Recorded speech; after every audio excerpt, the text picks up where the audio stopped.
जी friends, budget आ चुका है और बजट की समरी और हाइलाइट्स की वीडियो मैं ऑलरेडी अपलोड कर चुका हूं। लेकिन अभी भी आप लोगों की क्वेरी थी कि इनकम टैक्स के बारे में जो बताया गया है उसमें बहुत सारा कंफ्यूजन है। और कंफ्यूजन का एक कारण ये भी है कि जो 5 लाख और 7 लाख रुपए के एग्जम्पशन की बात कही गई है। दूसरा कंफ्यूजन इसलिए भी है कि बहुत सारे कैलकुलेशन लोगों ने डाल रखे हैं। सभी ने अपने अपने हिसाब से कैलकुलेशन कर रखे हैं, जिसकी वजह से लोगों को बहुत ज्यादा कंफ्यूजन हो रहा है। तो आप बिल्कुल भी कंफ्यूजन में ना पड़िए। मैं आपको स्पष्ट तौर पर वो चीजें बताने वाला हूं जिनको आप अगर ध्यान में रखेंगे तो ना तो आपकी कैलकुलेशन ही गलत होगी और ना ही आपको कंफ्यूजन रहेगा। क्योंकि बहुत ज्यादा चीजें हमें एलोबरेट करने में भी कई बार कंफ्यूजन हो जाता है। इसलिए आप सीधी भाषा में समझिए कि हमें कौन सी चीजें बताई गई हैं और कौन सी चीजों को हमें ध्यान में रखना है। तो जो चीजें आपको ध्यान में रखनी है केवल और केवल मैं उन्हीं की बात करने वाला हूं। उससे पहले एक छोटी सी रिक्वेस्ट कि अगर आपने अभी तक हमारा चैनल सब्सक्राइब नहीं किया है तो कृपया सब्सक्राइब करें और बेल आइकन अवश्य प्रेस करें, जिससे हमारे अपलोड होने वाले वीडियो आपको जल्दी से जल्दी मिल सके। तो अभी मैं बात करने वाला हूं कि कैलकुलेशन तो आप ऑलरेडी अभी तक रिटर्न फाइल कर रहे थे, तो कैलकुलेशन तो आपको पता ही है। लेकिन कैलकुलेशन करते वक्त हमें कौन सी चीजों को ध्यान में रखना है उनकी बात करेंगे। और उसके साथ साथ ये भी बताएंगे कि जो सरकार ने 5 लाख और 7 लाख रुपए की बात की है उसमें क्या अंतर है और क्यों कंफ्यूजन हो रहा है। सरकार ने हमें कितनी छूट दी है और कितनी नहीं दी है। ध्यान से देखिएगा, एक एक चीज को मैं एलोबरेट करने वाला हूं और आपके कंफ्यूजन को दूर करने वाला हूं, इसलिए वीडियो में अंत तक रहिएगा। देखिए, पहली बात जो पर्सनल इनकम टैक्स के बारे में उन्होंने कही वो क्या थी। The first one concerns rebate. Currently, those with income up to rupees 5 lakh do not pay any income tax in both old and new regimes। साफ साफ लिखा हुआ है कि वर्तमान में क्या स्थिति है। 5 लाख तक की जिनकी इनकम होती थी, चाहे वो पुरानी रिजिम में थे और चाहे उन्होंने नई रिजिम ऑप्ट कर रखी थी, उनके लिए सेम था। अब 5 लाख की एग्जम्पशन थी। अब बात आती है, I propose to increase the rebate limit to ₹7 lakh in the new tax regime. यानी इन्होंने बात की कि पहले क्या था, ओल्ड में और न्यू में दोनों में ही 5 लाख रुपए तक का एग्जम्पशन था। अब उन्होंने केवल नए की बात की और पुराने की कोई बात नहीं की। नए में क्या किया, लिमिट को बढ़ा करके 7 लाख रुपए कर दिया।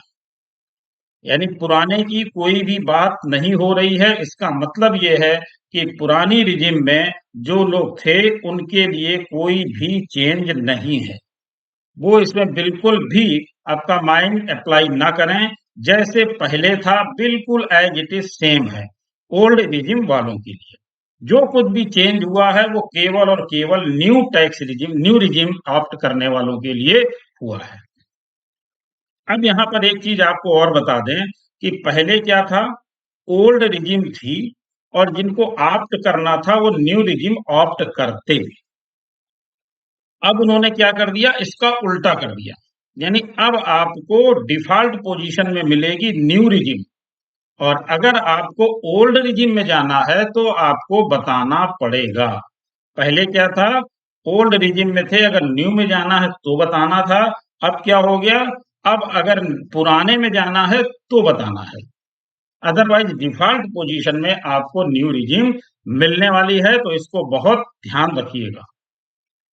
इसके बाद जो अगली बात आती है वो ये है, the second proposal relates to middle class individuals I had introduced in the year 2020, the new proposal income tax regime with 6 income slab starting from 2.5 lakhs। तो आपको पता है कि पहले जो स्लैब हमारा स्टार्ट होता था वो 2.5 lakhs से था।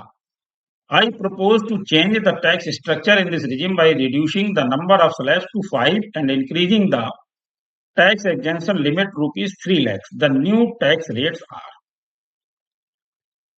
यानी अब जो चेंज किया गया, ये जो 3 लाख टैक्स एग्जम्पशन लिमिट लाए वो किसके लिए लाए, नई टैक्स रिजिम के लिए। पुरानी टैक्स रिजिम में कोई भी चेंज नहीं है। तो बिल्कुल पुरानी टैक्स रिजिम को बिल्कुल ना छेड़ें, तो आपको आसानी से समझ में आ जाएगा जैसा पहले था वैसा ही आज भी है।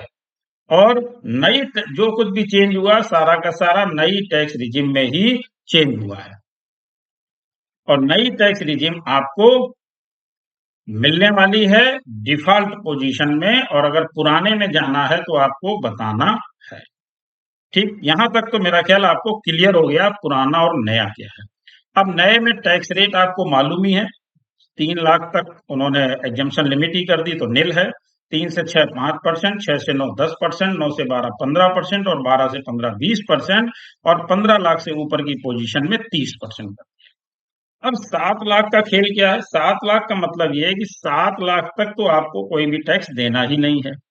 लेकिन 7 लाख रुपए से 7 लाख 1 रुपए जैसे हो जाएगा, तो आपके ऊपर टैक्स कहां से स्टार्ट हो जाएगा? 3 लाख रुपए से।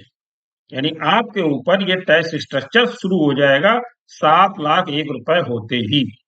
यानी 3 से 6 लाख तक का आपको 5% कैलकुलेट करना पड़ेगा, 6 से 9 लाख तक का आपको 10% कैलकुलेट करने का, एंड एबव जैसा भी है आप उसी हिसाब से उसको कैलकुलेट कर लेंगे। अब इसमें जो छूट मिल रही वो कौन सी मिल रही है?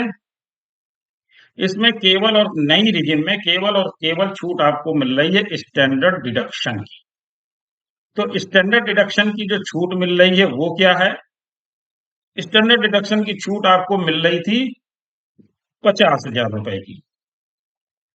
अब इन्होंने एक कंफ्यूजन यहां पर यह कर दिया कि यहां पर दे दिया विल दस स्टैंड टू बेनिफिट बाई 52,500। तो ये 52,500 रुपए क्या है? तो 52,500 रुपए केवल कैलकुलेशन का अंतर है। वो ये है कि अगर आप ओल्ड टैक्स जो कि न्यू रिजिम थी, तो पहले रिजिम मतलब जो करंटली रिजिम हमारी चल रही न्यू रिजिम, उसके हिसाब से अगर हम नई जो अब आ रही है 23 से, नई रिजिम जो हमारी है, यानी नई रिजिम से नई रिजिम में जब चेंज करते हैं तो उसके कैलकुलेशन का फर्क आ रहा है, वो हो जा रहा है 52,500 रुपए। लेकिन छूट आपको मिल रही है 50,000 रुपए की। यहाँ पर इन्होंने कई चीजों में कैलकुलेशन जो लिया, अभी मैं भी वो भी आपको स्पष्ट कर दूंगा, जिससे आपको ये चीजें क्लियर हो जाएंगी। तो नई रिजिम में क्या मिल रहा है? केवल आपको स्टैंडर्ड डिडक्शन मिल रहा है, और कोई छूट आपको नहीं मिल रही है। पुरानी रिजिम में जो भी छूटें आपको जैसे भी एप्लीकेबल थी, वो एज इट इज एप्लीकेबल हैं। अब यहाँ पर एक बात और कर लेते हैं कि जब ये हमने ये ले लिया, इसके बाद इन्होंने जैसे यहाँ पर लोगों को कंफ्यूजन है, तो देखिए कह क्या रहे हैं। This will provided major relief to all tax payers in the new regime and individuals with an annual income rupees for 9 lakh will be required to pay only rupees 45,000। अब इन्होंने बात की कि यहाँ पर 9 लाख रुपए तक केवल उसको 45,000 रुपए देने की बात आ रही। This is only 5% of his और हर इनकम। तो इन्होंने स्लैब के हिसाब से ना निकाल के सीधे सीधे बता दिया कि देखिए 9 लाख की इनकम तक आपका क्या है, 5% अगर ले लें कोई भी डिडक्शन के बिना, तो 9 लाख तक 5% ले लें तो कितना हो रहा है? 45,000 रुपए। तो इस 5,000 का केवल एज ए एग्जाम्पल इन्होंने लेकर के आपको बता दिया कि 5% अगर हम पूरी इनकम पे कैलकुलेट कर लें तो 45,000 रुपए होता है। जबकि आपको कैलकुलेट कैसे करना है? कैलकुलेट आपको इसी हिसाब से करना है, और हिसाब से करने पे भी आपका 45,000 ही आएगा। क्योंकि 3 से 6 लाख के बीच में 3 लाख का हो गया 15,000 रुपए, और 2 लाख रुपए 3 लाख रुपए यहाँ पर हो गया 30,000 रुपए। 30 और 15 45,000 रुपए आपका टैक्स बन जाता है। तो चाहे हम पूरी टोटल इनकम पे 5% कैलकुलेट कर लें या स्लैब के हिसाब से कैलकुलेट कर लें, ये आपकी इनकम जो है वो एज इट इज आती है। तो ये इस तरह से इन्होंने समझाने का प्रयास किया है। तो आपको कैलकुलेशन जो करनी है नई रिजिम में इस हिसाब से करनी है, और पुरानी रिजिम में जैसे आपका था वैसे ही रहने वाला है, उसमें कोई भी अंतर इन्होंने नहीं किया है। अब जो 3 लाख और 2.5 लाख की बात है, तो ओल्ड में अभी भी 2.5 लाख है, और नई रिजिम में अब 2.5 लाख की जगह पे 5 लाख रुपए कर दिया गया। अब इसके सेक्शन अगर आप देखना चाहते हैं तो आप देख लें। 87A की बात करते हैं तो 87A में 5 लाख ही है, और जो न्यू रिजिम है वो हमारी आती है 115BAC के क्लास 1A में। तो ये न्यू रिजिम आती है जिसमें इन्होंने बढ़ा करके इसको 7 लाख रुपए कर दिया है। तो मेरा ख्याल है कि अब आपका कोई कंफ्यूजन नहीं रह गया होगा, क्योंकि कैलकुलेशन जब करेंगे तो आपको केवल इन चीजों को ध्यान में रखना है। अब बात आती है कौन सी हमारे लिए फायदेमंद है और कौन सी फायदेमंद नहीं है। तो फायदेमंद कौन सी है और कौन सी नहीं, ये देखने के लिए आपको अपने डिडक्शन देखने पड़ेंगे। वो वैरी करेगा कि किसके पास कितने डिडक्शंस हैं। आप अपने डिडक्शन के हिसाब से ओल्ड रेजिम को कैलकुलेट करके देखेंगे, और जिनके पास डिडक्शन नहीं है वो नई रेजिम के हिसाब से देखेंगे। अगर उनको डिडक्शंस कम हैं तो नई रेजिम में जा सकते हैं, और डिडक्शन ज्यादा हैं तो ओल्ड रेजिम में रहें तो फायदा है।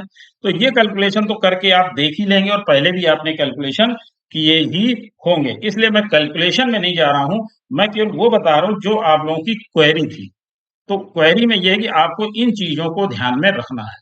अब अगर आप लोग चाहते हैं कि इसको कैलकुलेशन के साथ भी बताया जाए, अभी भी आपको कुछ डाउट्स रह गए हैं, तो आप मुझे कमेंट बॉक्स में जरूर बताइएगा कि हमारे ये डाउट्स रह गए हैं, तो मैं उसको क्लियर करने का प्रयास करूंगा। या आप कैलकुलेशन शीट की बात करेंगे तो वो भी मैं अपने अगले वीडियो में आपको दे दूंगा।